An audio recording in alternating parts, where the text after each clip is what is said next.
Hi hello welcome to post 360. నేను మీ మురళీ రాపల్లి. అనుకున్నంత జరిగింది. పోసాని కృష్ణ మురళి గారు ఆరోగ్యం మొదటి నుంచి బాగాలేదని ఎంత చెప్తున్నా కూడా కక్ష సాధింపు చర్యగా అతన్ని అరెస్ట్ చేసి జైల్లో పెడతాం జరిగింది. రిమాండ్ విధించడం జరిగింది. అయితే ఇప్పుడు అందుతున్న సమాచారం ప్రకారం పోసాని కృష్ణ మురళి గారి ఆరోగ్యం తీవ్ర స్థాయిలో పాడైందంటూ తన్ని రాజంపేట ఆసుపత్రికి తరలిస్తున్నట్టుగా వార్తలు వస్తూ ఉన్నాయి.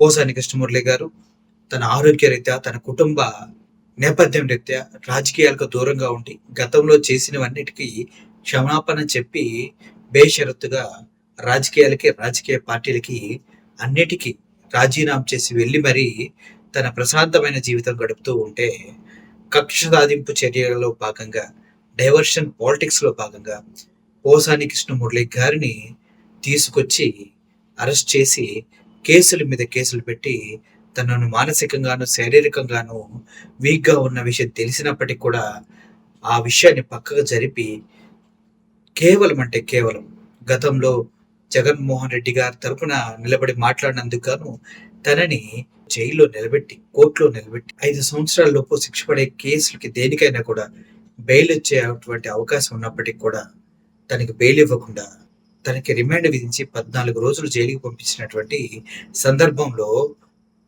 పోసాని కృష్ణమురళి గారు జైల్లో ఉన్నారు.